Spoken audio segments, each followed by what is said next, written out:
Eu, advogado, ouvi um áudio de 3 minutos da madrugada provando que meu sócio vendeu o caso do meu cliente morto por R$ 80 mil.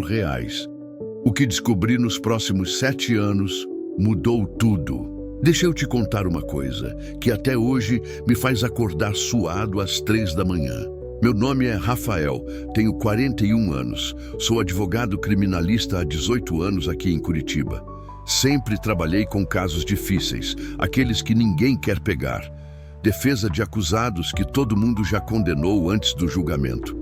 É pesado, mas é o que eu sei fazer. Em março de 2018, eu tinha um escritório pequeno com meu sócio, o Marcelo. A gente se conhecia desde a faculdade, mais de 20 anos de amizade. Ele era como um irmão para mim. Nossos filhos brincavam juntos. Nossas esposas eram amigas. Sabe aquela confiança cega? Era isso. O caso que mudou tudo começou em fevereiro daquele ano. Um cliente novo, Edmilson, 52 anos, dono de uma transportadora. Ele foi acusado de homicídio culposo depois de um acidente com um dos caminhões dele. O motorista morreu, a família do motorista queria sangue. E a promotoria montou um caso forte, dizendo que o Edmilson sabia que o caminhão tinha freio irregular. Edmilson me procurou desesperado. Ele jurava que fazia manutenção em dia, que tinha todos os comprovantes, que o motorista era como um filho para ele. Chorou no meu escritório. Me mostrou fotos do batizado do neto com o motorista ao lado. Aquilo me pegou. Eu acreditei nele. Peguei o caso. Honorários modestos, parcelados em 10 vezes. Edmilson não era rico, tinha acabado de perder um caminhão no acidente e estava sendo processado civilmente também. Mas ele confiou em mim. Nos primeiros 2 meses trabalhei duro.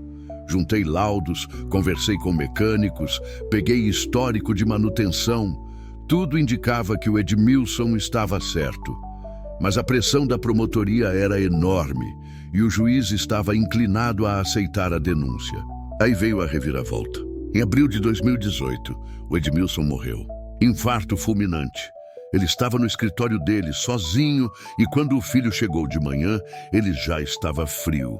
O legista confirmou: morte natural, estresse, histórico cardíaco na família. Fiquei arrasado. Não só pela perda do cliente, mas porque ele morreu sem ver o nome dele limpo. A família me pediu para continuar o caso, porque a ação civil ainda corria e podia acabar com o patrimônio que ele deixou. Eu aceitei, óbvio, era uma questão de honra. Mas aí começou o pesadelo. 2 semanas depois da morte do Edmilson, eu estava no escritório. Era quase meia-noite, revisando peças do processo. O Marcelo tinha ido embora cedo. Disse que tinha jantar de família. Meu celular vibrou. Mensagem de WhatsApp. De um número que eu não tinha na agenda. Quando eu abri, quase deixei o celular cair. Era um áudio de 3 minutos e 47 segundos. E a voz era do Edmilson. Agora me diz nos comentários, você acha que eu devo confrontar o Marcelo hoje ou esperar e juntar mais provas? Eu vou ler sua opinião com atenção. Se quiser, se inscreva para acompanhar o desfecho. Eu fiquei paralisado olhando para a tela do celular. A voz era inconfundível. Aquele sotaque carregado do interior, o jeito de arrastar o R, o tom grave. Era o Edmilson. Mas ele estava morto há 14 dias. Minha mão tremia quando eu apertei o play de novo. O áudio começava com um barulho de papel, como se alguém estivesse mexendo em documentos. Depois a voz. Rafael, se você está ouvindo isso é porque eu já morri. Eu programei essa mensagem para ser enviada automaticamente caso eu não cancelasse. Eu não confio mais no Marcelo. Meu estômago embrulhou. A voz continuava cansada, quase sussurrada. Há 3 dias, o Marcelo me ligou. Disse que tinha uma proposta, que a parte contrária estava oferecendo R$ 80 mil para ele entregar meu processo de mão beijada, facilitar a condenação. Ele disse que podia fingir que estava trabalhando, mas na real ia sabotar minha defesa. Pediu minha autorização, Rafael, pediu, como se eu fosse concordar em ser condenado. Eu senti o ar faltar. Eu disse não, óbvio. Mas ele insistiu. Disse que 80 mil era muito dinheiro, que eu ia perder do mesmo jeito, que era melhor ele pelo menos ganhar alguma coisa. Eu desliguei na cara dele. Mas agora eu tô com medo, Rafael. Medo de que ele faça isso mesmo sem eu autorizar. Por isso gravei tudo. Se eu morrer antes do julgamento, você precisa saber. O Marcelo te traiu. Ele vendeu meu caso e provavelmente já recebeu o dinheiro. O áudio terminava com um suspiro pesado e o barulho de uma porta fechando. Eu não conseguia me mexer. Traiu. 4 da manhã naquele escritório, ouvindo o áudio umas 20 vezes, checando cada palavra, cada pausa, cada respiração, tentando encontrar algum sinal de que era falso, uma montagem, qualquer coisa. Wilson. E pior, fazia sentido. 2 meses antes da morte dele, o Marcelo tinha começado a agir estranho no caso. Sumia com documentos, demorava para juntar provas. Numa reunião com o perito, ele fez perguntas que praticamente entregaram nossa linha de defesa para a promotoria. Era só desleixo, cansaço. Marcelo sempre foi meio largado com prazos, mas agora tudo se encaixava. O caso. Edmilson morreu 2 dias depois de gravar esse áudio. Infarto natural. Será? Da noite. Tomei uma decisão. Não ia confrontar o Marcelo ainda. Precisava de mais provas, porque se eu acusasse ele só com base no áudio, ele ia negar tudo. Ia dizer que era mentira do Edmilson, que o cara estava desesperado e inventou isso. Evidências concretas. Discreto. Passei os próximos 2 meses agindo como se nada tivesse acontecido. Cumprimentava o Marcelo todo dia, tomava café com ele, conversava sobre casos. Eu estava montando um quebra-cabeça. O dinheiro. 80 mil reais não passam despercebidos. Comecei a observar o padrão de gastos do Marcelo.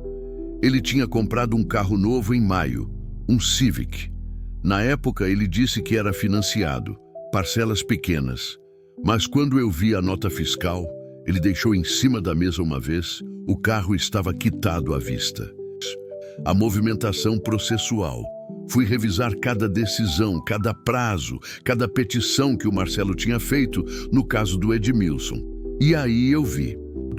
Semanas antes do Edmilson morrer, o Marcelo protocolou uma contestação que era uma piada. Fraca, cheia de brechas, quase como se ele quisesse perder.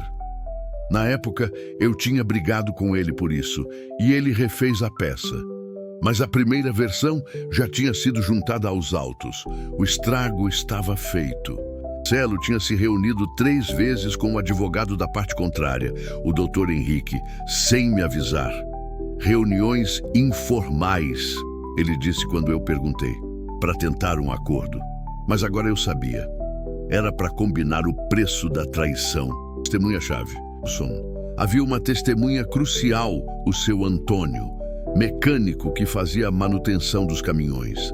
Ele tinha declaração assinada dizendo que os freios estavam perfeitos 1 semana antes do acidente. Mudou de endereço, ninguém sabia onde ele estava. Na época, eu e o Marcelo tentamos localizar ele sem sucesso. Achei que ele tinha fugido com medo de ser implicado. Em 2018, eu fui até a oficina onde o seu Antônio trabalhava. Conversei com o dono, o seu Ernesto, e ele me disse uma coisa que me fez tremer. O Marcelo esteve aqui em março. Conversou com o Antônio uns 20 minutos. Depois disso, o Antônio pediu demissão e sumiu. Disse que tinha recebido uma proposta para trabalhar em outro estado. Nos meses seguintes, eu me tornei uma pessoa diferente. Por fora, continuava sendo o Rafael de sempre. Mas por dentro, eu era um investigador obcecado. Passava madrugadas revisando extratos, escutando aquele áudio do Edmilson, cruzando datas. E a cada dia, a certeza aumentava. Meu sócio não era só um traidor, ele era um criminista. Em agosto de 2018, eu contratei um detetive particular, discreto, caro, mas eficiente. Pedi para ele rastrear a movimentação financeira do Marcelo nos últimos 6 meses. O relatório chegou em setembro e era devastador. 83 mil reais em espécie. Em abril de 2018, 3 dias antes do Edmilson morrer, o Marcelo depositou 83 mil reais em espécie na conta dele. fracionado em 3 depósitos de 27 mil, 28 mil e 28 mil reais. Clássica operação para evitar declaração à Receita. A origem não declarada. A data, exatamente 2 dias depois da última reunião dele com o Dr. Henrique, advogado da parte contrária. Coincidência? Jamais. Mas eu ainda precisava de mais, porque dinheiro em espécie é difícil de rastrear. E o Marcelo podia alegar que era honorários de outro caso, herança, qualquer coisa. Eu precisava de uma confissão ou de uma testemunha. E foi aí que eu lembrei do número. O áudio do Edmilson tinha sido enviado de um número desconhecido. Mas eu nunca tinha investigado esse número. Na época, achei que era só um número temporário que o Edmilson usou para programar o envio. Mas em outubro de 2018 eu resolvi checar. Pedi para um amigo da polícia fazer uma consulta discreta. O número estava registrado no nome de uma empresa de tecnologia especializada em envio automatizado de mensagens. O serviço que o Edmilson usou para programar o áudio. Mas o interessante era outro detalhe. A empresa tinha registro de 2 áudios programados pelo Edmilson.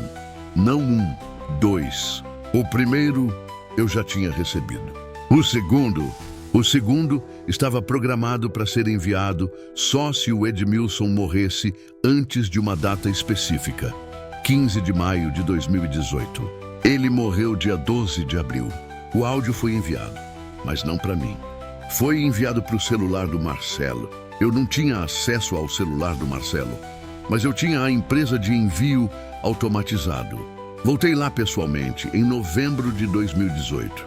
Conversei com o dono, o Paulo, expliquei a situação, omitindo alguns detalhes. Pedi para ouvir o segundo áudio.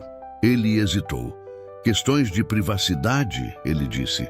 Mas quando eu mostrei a certidão de óbito do Edmilson e expliquei que era relacionado a uma investigação criminal, ele cedeu. O áudio tinha 1 minuto e 53 segundos e era ainda mais pesado que o primeiro. A voz do Edmilson, cansada, quase chorando. Marcelo, se você está ouvindo isso, é porque eu morri antes de resolver essa situação. Eu queria acreditar que você ia mudar de ideia, que a amizade entre vocês dois valia mais que 80 mil reais. Mas eu sei que não. Você já recebeu o dinheiro, não recebeu? Eu vi o carro novo. Eu sei que você traiu o Rafael. E pior, você traiu a confiança da minha família. Eu espero que esse dinheiro te consuma, Marcelo.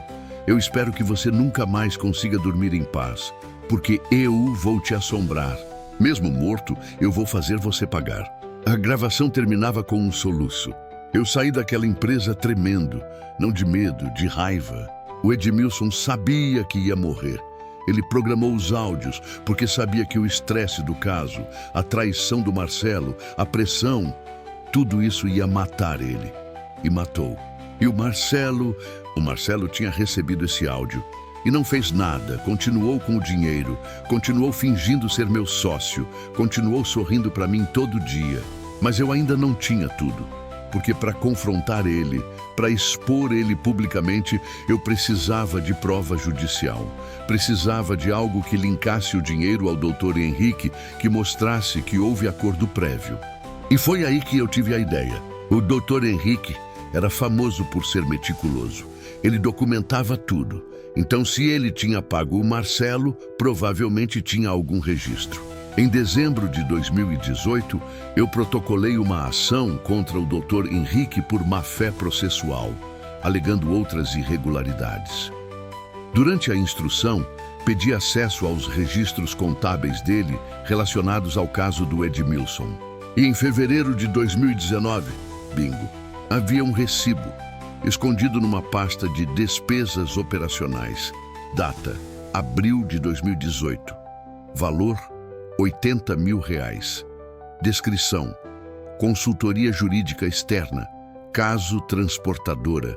E o nome do consultor? Marcelo Augusto Silva.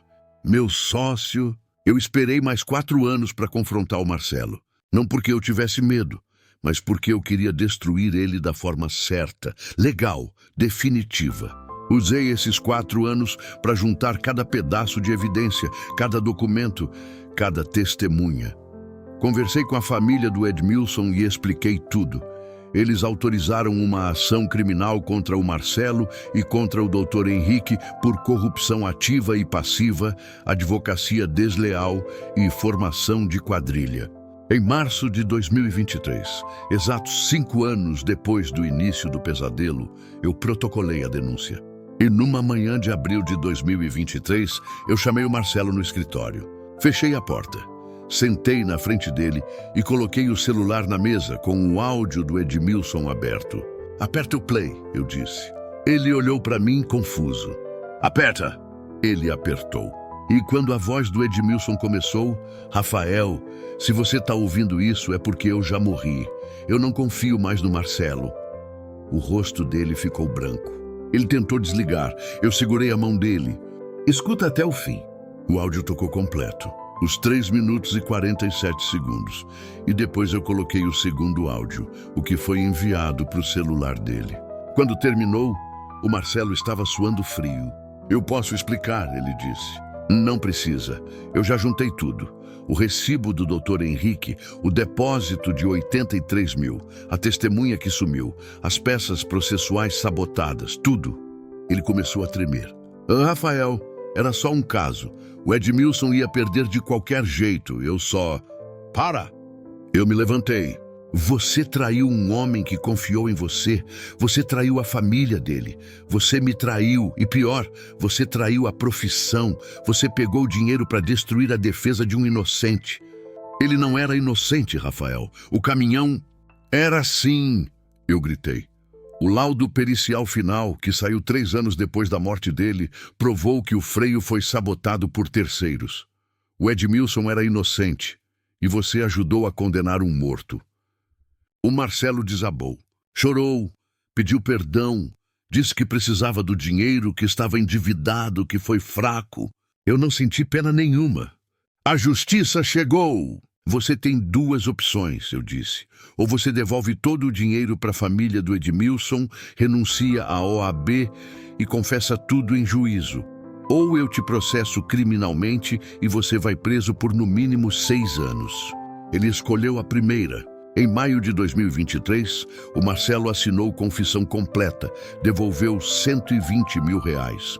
O valor atualizado com juros, renunciou à inscrição na OAB e aceitou pena alternativa de 4 anos de serviços comunitários. O Dr. Henrique foi condenado a 5 anos de prisão por corrupção ativa.